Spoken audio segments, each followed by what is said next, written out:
एक तत्व नाम दृढ़ धरी मना, एक तत्व नाम दृढ़ धरी मना, हरि करुणा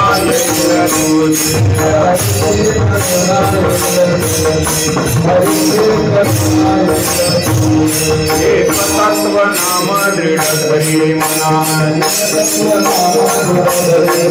एक तत्व नाम दृढ़ धरी मना, हरि करुणा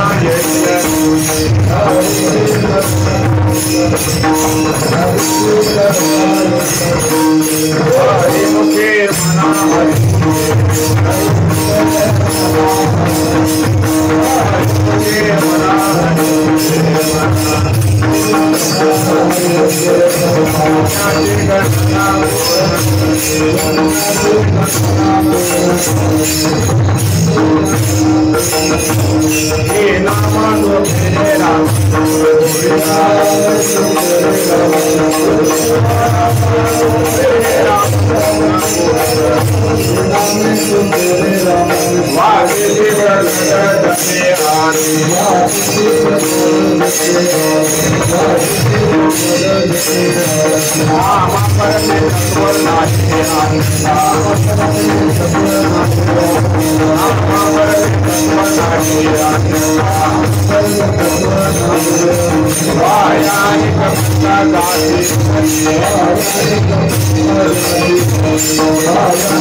एक तत्व नाम दृढ़ धरी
एक तत्व नाम दृढ धरी मना, एक तत्व नाम दृढ धरी मना, हरिसी करुणा येईल तुझी. हरिमुखे मना, हरिमुखे मना, पुण्याची गणना कोण करे. ते नाम सोपे रे रामकृष्ण गोविंद, वाचेसी सद्गद जप्यादी. हरिमुखे मना, हरिमुखे मना, पुण्याची गणना कोण करे. नामा प्रते तत्व नाही रे अन्यथा, वाया अनेक पंथा दासी जनी. हरिमुखे मना, हरिमुखे मना, पुण्याची गणना कोण करे. ज्ञानदेव मौन जपमाळ अंतरी, ज्ञानदेव मौन जपमाळ अंतरी, धरोनी श्री हरी जपे सदा. हरिमुखे मना, हरिमुखे मना, पुण्याची गणना कोण करी. पांडुरंगा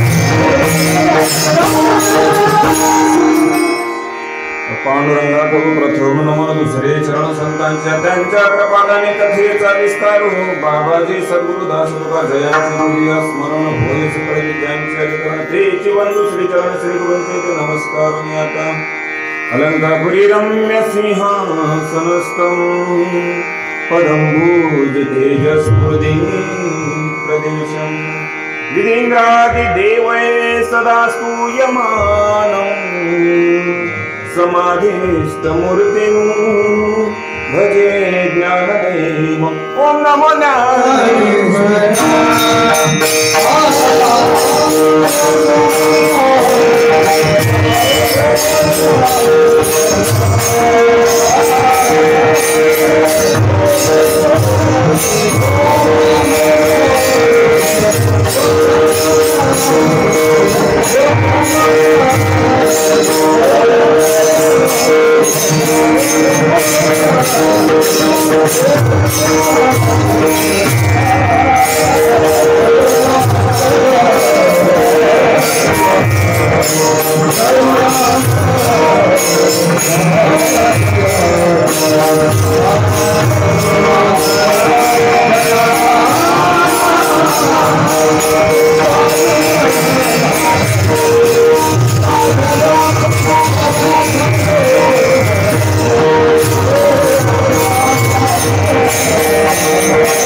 एक तत्वनाम दृढधरी मना हरिसे करुणा येईल तुझे हरिमुखे मना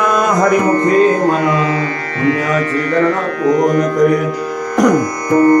प्रस्तुत प्राप्त स्थळी प्राप्त ठिकाणी कीर्तनरूपी सेवेसाठी घेतलेला अभंग योगी यांची मायबाप साधकांची माऊली ज्ञानी यांची शिरोमणी वारकरी संप्रदायाचं मुकुटमणी नवे नवे वारकरी संप्रदायाचा पाया ज्यांच्यावर आजपर्यंत खंबीरपणे उभा आहे असे वारकरी संप्रदायाचा पाया म्हणून ओळखले जाणारे भक्तश्रेष्ठ भगवंत प्रिय ज्ञानोबाराय यांचा प्रसिद्ध असा 4 चरणाचा हरिमुखे म्हणा तर ध्रुपद 4 चरणाचा प्रसिद्ध असा हरिपाठ या प्रकरणातील हा अभंगामध्ये जगद्गुरु तुकोबारायांनी जेवढं काही सांगितलं गे मला त्यांच्या गाथ्यामध्ये त्या सगळ्याचं सार काय नाथरायांनी जे काही भागवतामध्ये सांगितलं त्यांच्या गाथ्यामध्ये सांगितलं त्याचं सार काय सकळ संत संप्रदायांनी जे काही तत्वज्ञान मांडलं त्या सर्व तत्वज्ञानाचं सार तत्व जर काय असेल तर ते ज्ञानोबारायांनी हरिपाठामध्ये एका अभंगामध्ये विस्तारित आणि असाच एक अतिशय महत्वाचा अभंग आहे माऊली ज्ञानोबारायांचा ज्ञानोबाराय सांगतायत की आपण या मृत्यूलोकामध्ये जन्माला आलेले सगळे काही जडजीव जे आहोत आपल्याला प्रत्येकाला इच्छा सुखाची आहे या भवसागरातून तरुण जाण्याची प्रत्येकाची इच्छा आहे पण नेमकं जावं कसं काय साधन आहे काय माध्यम आहे याचा उहापोह ज्यावेळेस आपण करू त्यावेळेस आपल्याला अनेक नानाविध साधनं दिसून येतील पण त्या साधनातलं सगळ्यात सोपं साधन नेमकं काय आहे हे सांगण्यासाठी माऊली ज्ञानोबारायांनी 27 अभंगाचा हरिपाठ दिला ज्ञानोबारायांनी अनेक ग्रंथांची निर्मिती केली पण शेवटी जाता जाता एक ग्रंथ निर्माण केला हरिपाठ आपल्या गावामध्ये नित्यनेमानं हरिपाठ होतो मी आल्याबरोबर मला सांगितलं गेलं की काकडा आणि हरिपाठ नित्यनेमानं आमच्या गावामध्ये भाग्यवान आहात महाराज. माऊलींचा हरिपाठ आपल्या सगळ्यांच्या कानावर पडतोय म्हणजे आपलं भाग्य उदयाला आलेलं आहे. सहजासहजी भगवंताचं नाव कानावर पडत नाही, लक्षात घ्या. त्याच्यासाठी सुद्धा पूर्व पुण्याही लागते महाराज. पूर्व पुण्य जरी होती सा अनुकूल, अनुकूल जर असतील तरच या ठिकाणी भगवंताच्या नामाबद्दल प्रेम निर्माण होतं, हरिपाठाबद्दल प्रेम निर्माण होतं. माऊली ज्ञानोबा जीवन चरित्र जर तुम्ही आम्ही सगळ्यांनी अभ्यासलेलं असेल किंवा कधी ऐकलेलं असेल महाराज, मी सहज सुचलं म्हणून एक विचार आला म्हणून तुम्हाला तुमच्या समोर मांडण्याचा प्रयत्न करतो. आज या डावरगाव या गावामध्ये चालू असणारा अखंड हरिनाम सप्ताह तपपूर्ती वर्ष म्हणून आपण म्हणावं. 12वं वर्ष आहे तपपूर्ती. 12 वर्षाचं एक तप पूर्ण होत आहे आज आपल्या साधनेला. आपण किती तप साधना केली, आपण किती वर्ष साधना करतोय याला महत्व नाही महाराज. काय तळमळीनं करतोय, कोणत्या भावनेनं करतोय याला अनन्य साधारण महत्व लक्षात घ्या. काही गावामध्ये गेल्यानंतर आम्हाला असा अनुभव आला तर महाराज आमच्याकडे आजचा हा 77वा सप्ताह आहे, कोणी म्हणतं 60वा आहे, कोणी म्हणतं 40वा आहे. अरे काय मोठेपणा सांगताय. क्षमा मागून बोलतो बरं तुम्हा सर्वांची, गावकरी मंडळीची. आता ही सगळी काही गुणीजन एकत्र थांबलेली आहेत महाराज. वारकरी शिक्षण संस्थेतून आलेली आहेत ना महाराज. या माऊलीच्या मार्गदर्शनाखाली तयार होणारी विद्यार्थी. यामध्ये डावरगावचे किती लेकर आहेत? किती आहेत? एकच. 12 वर्षाला एक लेकरू जर तुमच्या गावातून जर या मार्गाला लागत असेल तर ही एवढी माळ, ही एवढी ओळ तयार करायसाठी किती पिढ्या खपवायच्या आणखी. क्षमा मागून बोलतो. सप्ताह किती केला, किती मोठा केला, किती मोठे वक्ते आणले, किती मोठे गायक आणले, किती मोठे गुणीजन आणले याला महत्व नाही महाराज. त्या सगळ्यांमार्फत जे काही तुम्हाला प्राप्त झालं त्यातून तुम्ही अनुभव काय घेतला आणि अनुभवात घेतल्यानंतर जी अनुभूती आली ती अनुभूती कशा प्रकारे तुम्ही व्यक्त केली याला म्हणतो. हे लेकर हरिपाठामध्ये नाचायला लागले की आपल्याला बघून कौतुक वाटतं बाबा. आपण डोळे फाडून बघतो यांच्याकडे, एवढा आनंद वाटतो अंतकरणामध्ये. हे लेकर नाचायला लागले की याच्यापेक्षा गोड काहीच वाटत जातो महाराज. यांचं ना हे हरिपाठामध्ये ज्यावेळेस आपण पावलं खेळताना बघू, नाचताना बघू, मग आपल्याला असं कधी वाटणार आहे मला सांगा ना. मी अभंगावरच बोलतोय, लक्षात घ्या. ज्ञानोबारायांनी 27 अभंगाचा हरिपाठ लिहून ठेवलेला आहे. 700 वर्ष आज ज्ञानोबारायांना होऊन गेली. काय घेतलं आपण त्यातलं? आहे की नाही? विचार करण्यासारखी गोष्ट. आणि आपण सप्ताह जो करायचा, कथा करायची, कीर्तन करायची, प्रवचन करायची, नेमकं कशासाठी करायची? आपल्याला काहीतरी त्यातून घेता यावं म्हणून हे सगळं करायचं. देणारे जेवढं काही देतील त्यातलं सगळंच घ्या असंही म्हणणार नाही, पण थोडं तरी घ्या. आणि यातलं थोडं जरी आपण घेतलं असतं तर मला वाटतं की या दुपटीमध्ये इथं लेकरं थांबले असते आपल्या गावात. हरिपाठाचाच विचार तुम्ही करा. माऊलींनी सांगितलं बाबा, सोपं साधन सांगितलेलं आहे. हरिमुखे म्हणा, हरिमुखे म्हणा, एवढं तर कोणालाही म्हणता येतं. फार काही कष्ट लागत नाहीत महाराज याला. मग का होत नाही आपल्याकडनं मला सांगा. मी असा यांच्या विरोधात बोलणार नाही, कारण यांच्यामुळं आज आपल्या गावची शोभा गेले 2-3 वर्षापासून हे आपल्या गावात येत आहेत म्हणून सांगितलं महाराज. असे गुणीजन मंडळी, अहो यांच्यावरून जीव जरी ओवाळून टाकला डावरगाववासियांनी तरी सुद्धा कमी आहे. हे सहजासहजी सापडणाऱ्या गोष्टी नाहीत महाराज. तुम्हाला बाकी सगळ्या गोष्टी मिळत जातील, पण आध्यात्मिक वाटचाल करणारे, योग्य मार्गाने जाणारे लोक फार दुर्मिळ आहेत. ते सहजासहजी भेटत नाहीत. हे भेटले ते तुमचं भाग्य. म्हणून मायबापांनो लक्षात घ्या. थोडाच वेळ चिंतन करणार आहे मी. अभंग तर माऊलींचा घेतलेला हरिपाठातला सगळ्यांच्या पाठांतरातला आहे. किती क्रमांकाचा अभंग आहे? कितवा? 26वा अभंग आहे. म्हणजे उपांत्य शेवटच्या आधीचा अभंग आहे. 26 अभंगामध्ये जे काही ज्ञानोबारांनी या 25 वरच्या 25 अभंगामध्ये जे सांगितलं त्याच्यापेक्षाही आणखी गहन गोष्ट या अभंगामध्ये 26व्या अभंगामध्ये सांगितलं. बघा, माऊलींचा हरिपाठ म्हणजे काय हो? 27 अभंगाचं एवढं पुस्तक आहे महाराज. आपण आता वारीमध्ये, आषाढीची वारीमध्ये ज्यावेळेस आपण पायी चालत जाऊ त्यावेळेस ते वाटप करायला देतात, ते तर एवढे देतात. ते एवढंच असते पुस्तकाची साईज, सहज खिशामध्ये बसते महाराज ते. मग हा छोटा ग्रंथ आहे असं समजून याच्याकडे दुर्लक्ष करायचं का? आज आपण घरामध्ये ज्ञानेश्वरी ठेवतो, गाथा ठेवतो, भागवत ठेवतो, काही जणांच्या घरामध्ये पुराण असतील. मग हे सगळे ग्रंथ, या सगळ्या ग्रंथांना आपण जर शास्त्र म्हणत असेल तर या 27 अभंगाचा जो हरिपाठ आहे तेही एक प्रकारचं शास्त्रच आहे. याला वेगळं हरिपाठाचं उगाच सामान्य पुस्तक समजू नका महाराज. शास्त्र कशाला म्हणतात? ज्या वाङ्मयामध्ये हित काय आणि अहित काय याचं मार्गदर्शन योग्य पद्धतीने केलं जातं त्याला शास्त्र म्हणतात. मला सांगा, हरिपाठातला असा कुठलाही अभंग घ्या, त्या प्रत्येक अभंगामध्ये आपलं हित काय आणि अहित काय या दोन्ही गोष्टींचं मार्गदर्शन माऊली ज्ञानोबा यांनी केलेलं आहे. म्हणून याला शास्त्र म्हणावं. माणसानं काय करण्यासाठी परावृत्त व्हावं आणि कोणत्या गोष्टीपासून निवृत्त झालं पाहिजे याचं मार्गदर्शन जे करतं त्याला शास्त्र म्हणतात. मग हरिपाठातल्या प्रत्येक अभंगाचा विचार करा. हरिपाठातल्या प्रत्येक अभंगामध्ये माऊली ज्ञानोबा कशापासून निवृत्त व्हावं आणि कशासाठी प्रवृत्त व्हावं या दोन्ही गोष्टीचा उहापोह सांगोपांग विचार केलेला आहे महाराज. म्हणून या गोष्टीला, या ज्ञानोबा यांच्या हरिपाठाला शास्त्र म्हटलं गेलं पाहिजे. म्हणून दुर्लक्ष करू नका माझ्या बापांना. जागे व्हा, उठा जागे व्हा रे आता.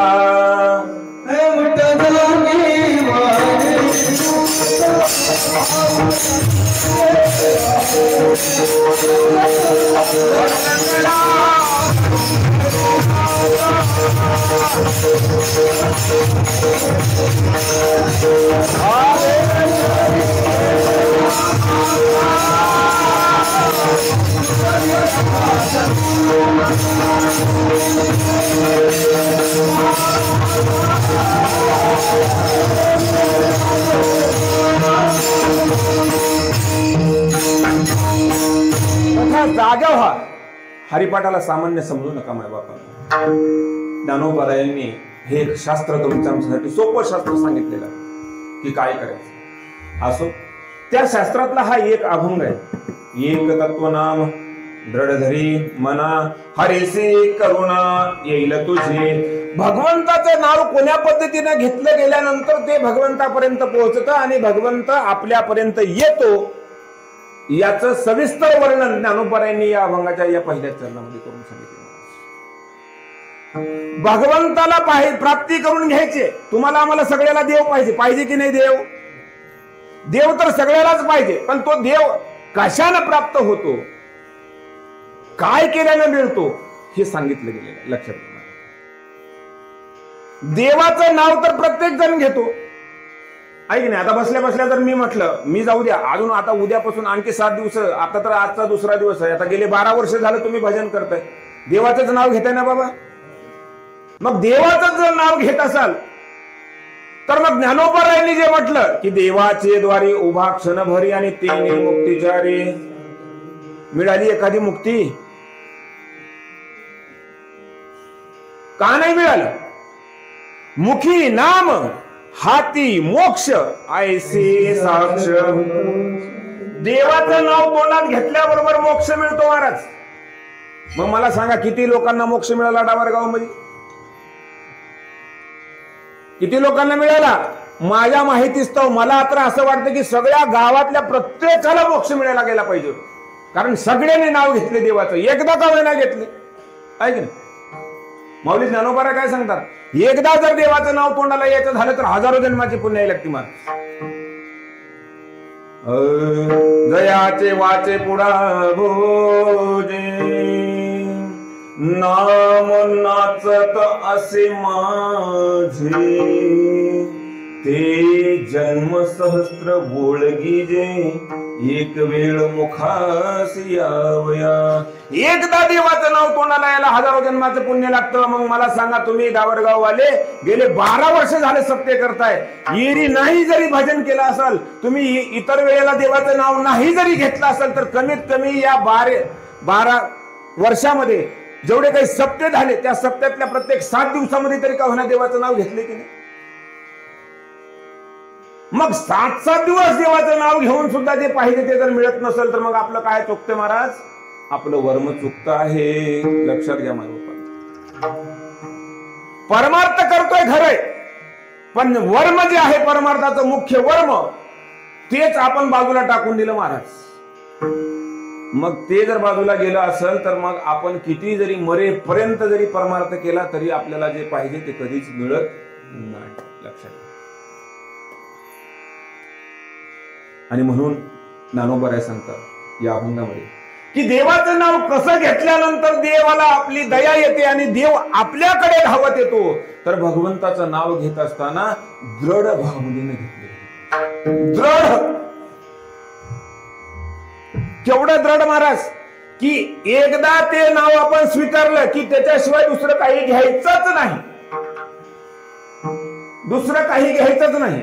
बोलणे ते नाही, आता देवाविन काही, देवाशिवाय दुसरं काही बोलायचंच नाही, असं जर ठरवून तुम्ही वागलात तर देवाला तुमची दया येते. मला सांगा, खरंच आपण व्यवहारामध्ये रोज सकाळी उठल्यापासून रात्री झोपेपर्यंत किती वेळा देवाचं नाव घेतो?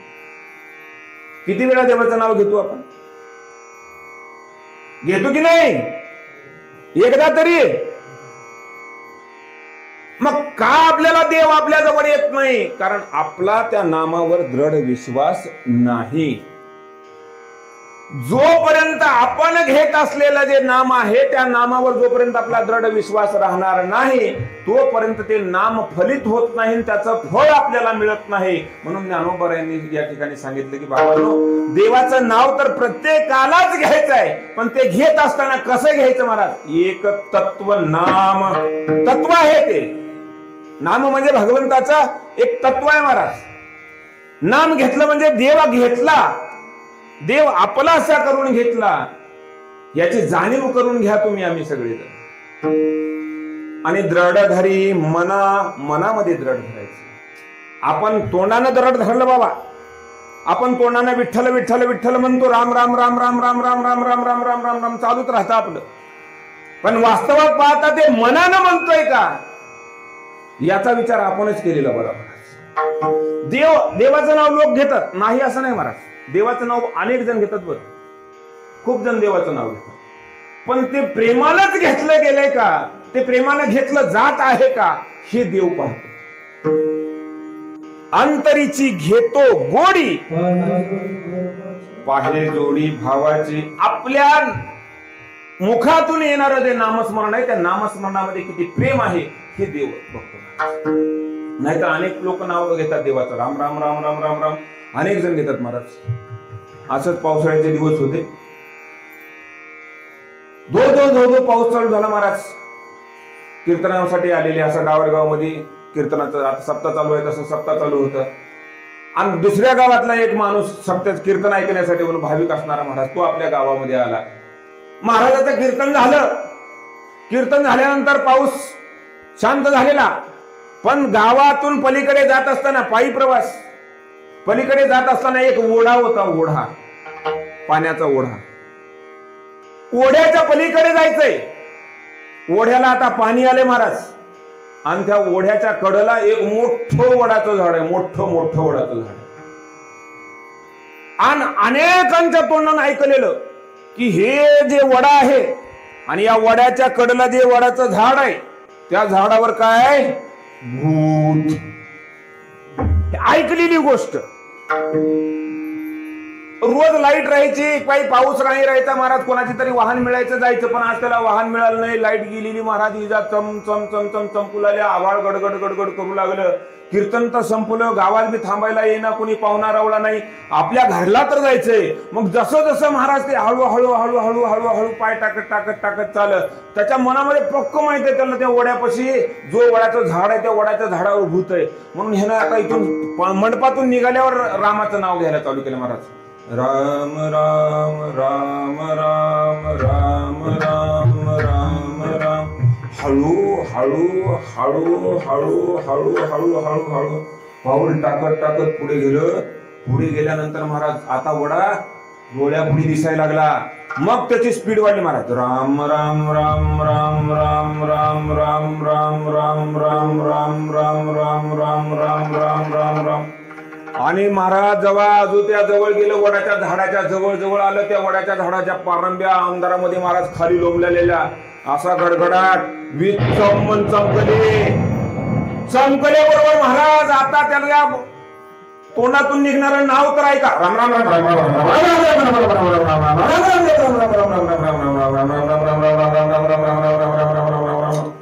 महाराज त्या वडाच्या झाडाजवळ आल्याबरोबर महाराज त्याचं एवढं नामस्मरण वाढलं. राम राम राम राम राम राम राम राम राम राम राम राम राम राम राम राम राम राम राम.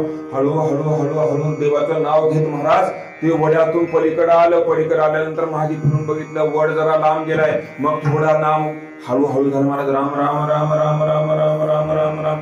अजून नकर आपलं आपलं गाव जेव्हा दिसलं तेव्हा राम राम राम राम राम राम राम राम. आपली गल्ली दिसली तेव्हा राम राम राम राम राम. आणि घराच्या बाहेर बायको थांबलेली बघितल्यावर तर बंदच.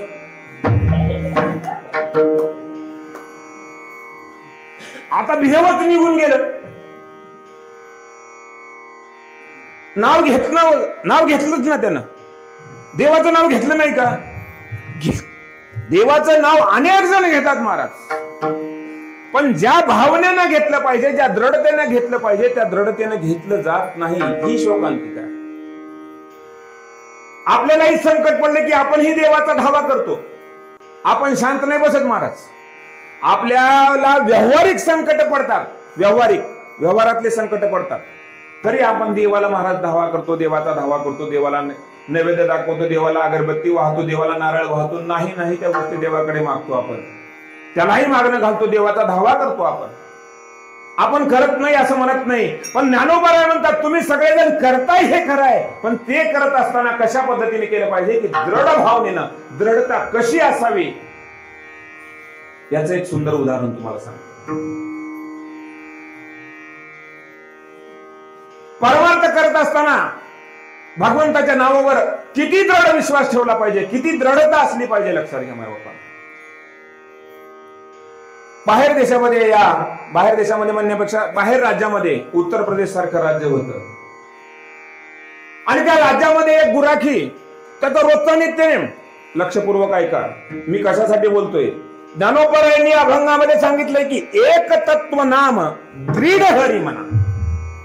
जोपर्यंत दृढ धरलं जाणार नाही तोपर्यंत ते आपल्याला जवळ सुद्धा घेणार नाही. मला एक सांगा, आपल्या घरी जर काही कार्यक्रम असेल, आपल्या घरी जर काही वैयक्तिक कार्यक्रम असेल, आपल्याला जर एखाद्याला कार्यक्रमाला जर बोलवायचं असेल तर त्याला ऐकू जाईल अशी हाक मारावं लागेल की नाही मला सांगा. एखादा माणूस आपल्या दारापुढून जातोय ना, आपल्याला आपल्या घरी त्याला बोलवायचंय, मग त्याला ऐकू जाईल अशी हाक मारल्यानंतरच तो माणूस आपल्या घरी येईल. मग तसं आपल्याला देवाला आपल्या घरी आणायचंय, पण नेमकी हाक कशी मारावी जी देवाला ऐकू जाईल अशी हाक मारणं अपेक्षित आहे. आपण हाक मारतो पण ती भगवंताच्या कानावर पडतच नाही. का? कारण जशी हाक मारली पाहिजे तशी हाक आपण मारतच नाही. आणि जर जशी देवाला हाक पाहिजे तशी जर आपण हाक मारली महाराज, हाके सरशी उडी घालो निया स्तंभ फोडी. आपण जर तशी हाक मारली महाराज तर तात्काळ देव तुमच्या समोर दत्त म्हणून थांबायला तयार आहे. फक्त तुम्ही तशी हाक मारणार. राम नाम अति मीठा है, राम नाम अति मीठा है, कोई गा के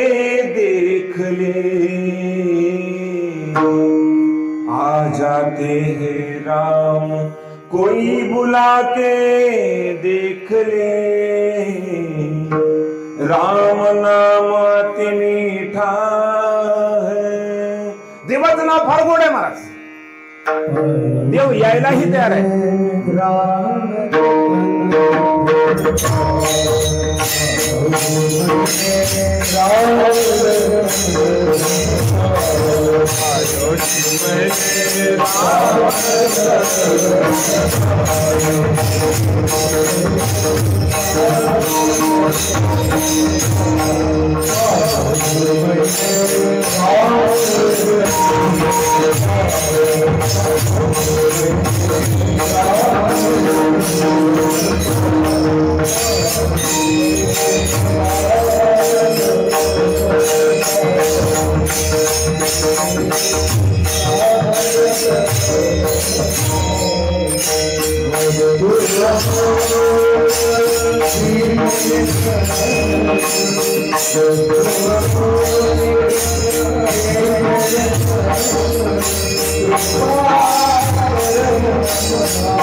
आवड पाहिजे महाराज. देवाला आपलंसं करून घ्यायचं, देवाला आपल्याकडे बोलायचं, तर देवाला ऐकू जाईल अशी हाक मारणं अपेक्षित आहे. ज्ञानोबा तेच सांगतात. नाव प्रत्येक जण घेतो महाराज, पण ते नावामध्ये दृढता जोपर्यंत येणार नाही तोपर्यंत देव तुमच्याकडे ढुंकून सुद्धा पाहणार नाही महाराज. आणि याच्यासाठी मी तुम्हाला एक उदाहरण सांगतो, लक्षात घ्या. त्या उत्तर प्रदेशमध्ये एक गुराखी एक 5-50 ढोरं टाकायला घेऊन जायचं महाराज. 5-50 जनावर रोजचा नित्यनेम त्याचा. रोज सकाळी उठायचं, आपल्या घरची, शेजाऱ्याची, गावातली काही ढोरं घ्यायची, काठी घ्यायची आणि हळूहळू हळूहळू हळू ते गुरं घेऊन डोंगरामध्ये, दऱ्या डोंगरामध्ये चारायला घेऊन जायचं महाराज. आणि त्या गुराख्याचं नाव मनमौजी होतं. बरं लक्षात घ्या. मनमौजीचा नित्यनेम रोज उठायचं, ढोरं गावातली गोळा करायची आणि चारायला घेऊन जायचं. आणि चारायला घेऊन गेल्यानंतर त्या ढोराला पाणी पाजवण्यासाठी म्हणून काय करायचं महाराज, आधी खाली डोंगरावरून खाली यायचं, पाणी पाजवायचं, मग पुन्हा सगळी जनावर डोंगरावर घेऊन जायची. हा हेलपाटा व्हायला नको म्हणून त्यानं जाता जाताच काय करायचं, सगळ्या जनावरांना आपल्या त्या वड्यामध्ये, जो वडा होता त्या गावातून वाहणारा, त्या वड्यावर घेऊन जायचं, तिथं पाणी पाजवायचं, मग पुन्हा तिथून पुढे घेऊन जाऊन आपली जनावर चारायचं महाराज. लक्षपूर्वक आहे का बरं. रोजचा नित्यनेम त्या मनमौजीचा. आणि त्याच घाटावरती एक साधू नित्यनेमानं महाराज स्नान संध्या करण्यासाठी यायचे. मनमौजी रोज जनावर घेऊन पाणी पाजायला जायचा आणि एक साधू नित्यनेमानं, दुसऱ्या गावातला साधू नित्यनेमानं तिथं यायचा. काय यायचा, कारण त्या वढ्याच्या कडेला जे काही त्या राजानं एक सुंदर प्रकारचा घाट तयार केला होता महाराज. घाट, नदीवर असतात ना घाट, तसे घाट सुंदर सुंदर केलेले आणि सुवासिक फुलांची तिथं एक नियोजन करून ठेवलं होतं महाराज. मोगऱ्याची, चाफ्याची, अशी वेगवेगळी सुगंधित फुलं, त्या फुलांची बाग त्या ठिकाणी तयार करून ठेवलेली राजानं त्या प्रदेशातल्या. म्हणून तो साधू असणारा रोज नित्यनेमानं सकाळी यायचा, तिथं येऊन स्नान संध्या करायची आणि आपलं आपलं काही आटोपून, कार्य आटोपून ते आपल्या परत दुसऱ्या गावाला निघून जायचं महाराज. आणि हा मनमौजी जनावर राखणारा, त्यानं रोज तिथं जाता गेलं, ढोरं पाणी पाजवायला घेऊन गेलं जनावर की बघायचा तो साधू काय काय करतोय. ते साधू आल्यानंतर महाराज त्यानं काय करायचं, आपले सगळे कपडे काढायची, जाऊन आंघोळ करायची, आंघोळ करून येऊन महाराज त्या ठिकाणी आपलं काय आसन मांडायचं, आसन लावायचं, आसन मुद्रा त्या ठिकाणी धारण करायची. मुद्रा वगैरे लावल्यानंतर महाराज त्यानं प्राणायाम करून संध्येला सुरुवात करायची महाराज. प्राणायाम करत असताना काय केलं जातं महाराज, पूरक, कुंभक आणि रेचक असे 3 प्रकारच्या क्रिया असतात. पूरक म्हणजे काय करायचं, डावी नाकपुडी अशी बंद करायची, उजव्या नाकपुडीनं श्वास घ्यायचा, दीर्घ श्वास घ्यायचा आणि तो मध्ये दाबून धरायचा. हा झाला पूरक. आणि पोटामध्ये म्हणजे कुंभ पोट, पोटामध्ये साठवून दाबून धरायचा आणि मग पुन्हा हळूच काय करायची, उजवी नाकपुडी बंद करायची आणि डाव्या नाकपुडीतून सोडून द्यायचं. याला म्हणतात रेचक. पूरक, कुंभक, रेचक ही स्नान करण्याच्या या संध्येतली जी क्रिया होती तो क्रिया करायचा महाराज. हे मनमोजी असणारा रोज बघायचा त्या ब्राह्मणाला, साधूला बघायचा. ही रोज ब्राह्मण बुवा इथे येतात, बसतात, आंघोळ करतात आणि ध्यान लावून बसल्यासारखं बसून नाक का दाबून धरत असतील बाबा. एवढे सुंदर चांगले चांगले महाराज मोगऱ्याची, जाईची, जुलाबाची, गुलाबाची, वेगवेगळ्या सुगंधित फुलाची बाग राजानं इथं निर्माण करून ठेवलेली आहे. अहो इथून उठावं वाटत नाही, एवढा सुवास इथं दरवळतोय. आणि हे चांगलं साधू म्हणण्यासारखं दिसतोय, ब्राह्मणासारखा दिसतोय, चांगला सत्पुरुष दिसतोय. आणि ह्यानं याला कुठला घाण वास येतोय म्हणून ह्यानं नाक दाबून धरले. ही गुरं राखणारा जो मनमोजी आहे त्यानं बघितल्यानंतर रोज बघितलं, एक दिवस बघितलं, 2 दिवस बघितलं, 4 दिवस बघितलं, 8 दिवस असं झाल्यानंतर महाराज त्या मनमोजीला राहवलंच नाही. त्यानं म्हणलं आज महाराजाला जवळ जाऊन विचारायचं म्हणलं की त्याला घाण वास नेमका येतोय कसला. म्हणून महाराज काय केलं, आपले ढोरं आणले, जनावराला पाणी पाजलं, पुढे वाट लावून दिलं आणि हळूहळू पावलं टाकत जिथं ते साधू महाराज ध्यान लावून बसलेले आहेत त्या साधू महाराजाजवळ गेलं, त्यांना नमस्कार केला. म्हणले महाराज नमस्कार. का म्हणले महाराज मी कित्येक दिवसापासून इथं येतोय म्हणले आणि मी तुम्हाला सुद्धा इथं आलेला बघतोय. रोज तुम्ही येता, आंघोळ करता, तिथं जाऊन बसता एका विशिष्ट स्थानावर, बसून उगा शांत बसत नाही, सगळं काही आटोपता नाक का बंद करून घेता तुम्ही. कसला घाण वास येतो इथं, एवढी चांगली सुवासिक फुलं आहेत, एवढा सगळा सुगंध दरवळतोय, तुम्हाला बरं घाण वास यायला लागलाय का म्हणून तुम्ही नाक दाबून बसता. तुम्हाला काही वेळ लागले का हो, असं का वेड्यासारखं करताय तुम्ही. साधू महाराज परेशान झाले. अरे म्हणजे डोहरं राखणारा माणूस आहे आणि ह्याला मला प्रश्न करतोय, आता ह्याला उत्तर द्यावं की बाबा मी संध्या करतोय आणि संध्यामध्ये पूरक, कुंभक, रेचक अशी क्रिया असते, ती करावी लागते. आणि ती केल्यानंतर मग काय होतं काय नाही हे जर विस्तारानं जर मी ह्याला सांगत बसलो तर ह्यानं अजून पुढे दुसरं काहीतरी विचारेल. कारण शहाण्या माणसाला सांगितल्यानंतर ठीक आहे, ज्याला समजतं त्यातलं त्याला बोलल्यानंतर काही हरकत नाही. महाराज ज्याला माहीतच नाही काय असतंय प्राणायाम, त्याला जर प्राणायाम समजून सांगायचं म्हणलं तर महाराज आपली उग विनाकारण टाइम बर्बाद होणार आहे, आपली वेळ वाया जाणार आहे. म्हणून त्या ब्राह्मणानं काय केलं, त्याला म्हणलं आता याच्यातून आपल्याला बाजूला तर निघायचंय, आता ह्याला काहीतरी सांगावं तर लागणार आहे. म्हणून एकच गोष्ट सांगितलं महाराज त्या ब्राह्मणानं त्याला. म्हणले अरे बाबा ह्यावा मी नाक का बंद केलं तर अशा पवित्र ठिकाणी, अशा सुवासिक वातावरणामध्ये नाक दाबून धरून देवाची आठवण केलं, देवाचा धावा केलं की देव येऊन भेटतो. एवढा सुंदर परिसर, एवढं सुवासिक वातावरण जिथं आहे तिथं हे आसन लावून नाक दाबून धरलं की देवाचा धावा केला की देव समोर येऊन थांबतो, देवाची भेट होते. म्हणून मी नाक दाबून धरलं होतं. एवढं म्हटलं त्यानं. म्हटलं आता तुझ्या उत्तर मी दिलेलं आहे तर मी जाऊ का. त्यानं म्हटलं जाऊ महाराज, मला जे विचारायचं होतं मी विचारलं, तुम्ही सांगितलं. म्हटलं बरं झालं. ते महाराज निघून गेले. हे ढोरं राखणारा बघितलं, ढोरं हळूहळू आपल्यापासून लांब गेले. पण त्यानं बसल्या बसल्या विचार केला, महाराज आता ढोरं राखायला जाण्याच्या अगोदर आपण एक प्रयत्नच करून बघा. म्हणलं का, लई दिवसापासून आपल्याला पण वाटतं देव भेटावा, पण काय केल्यानं देव भेटते की माहितच नव्हतं. आज गुरु भेटला, आज गुरु आपल्याला भेटला आणि गुरुनं आपल्याला मार्ग पण सांगितला. काय करायचंय, नाक दाबून धरले की देव भेटते. नाक तर आपल्याला आहेच, दाबायला हात बी आहे. म्हणलं दाबून धरायचं आणि देव भेटल्याशिवाय जायचंच नाही म्हणलं त्यानं. बसला महाराज. मग त्यानं काय केलं, विचार केला. महाराज काय करत होते, रोज सकाळी आले की कपडे काढायचं, आंघोळ करायचं. त्यानं सुद्धा महाराज ते कपडे काढले ना आंघोळ केलं. आंघोळ करून येऊन आता बसावं म्हटलं. कुठं बसावं म्हणलं, महाराज जिथं बसते तिथंच बसावं. दुसरीकडे बसल्यानं देव यायला झाल्यानं जिथं महाराज बसते तिथंच बसावं. महाराजासारखं आंघोळ केलं. महाराज त्यानं वर आलं, वर येऊन बसलं. जिथं महाराज बसत होते तिथंच त्याच दगडावर येऊन बसलं आणि डोळे बंद केले. महाराज म्हणलं आता देवा मी नाक दाबून धरलो, मला तुझी भेट झाली पाहिजे. का, माझ्या गुरुनं मला आत्ताच सांगितले नाक दाबून धरले की देव भेटतोय. म्हणून महाराज त्याला काय पूरक, कुंभक, रेचक असं काहीच माहित नाही. त्यानं महाराज डोळे बंद केले, देवाची आठवण केली, देवा मला तुझी भेट पाहिजे म्हणून मी हे सगळं करतोय म्हणलं. आणि दोन्ही नाकपुड्या एकदा श्वास घेतला, दोन्ही नाकपुड्या असं दाबून धरलो.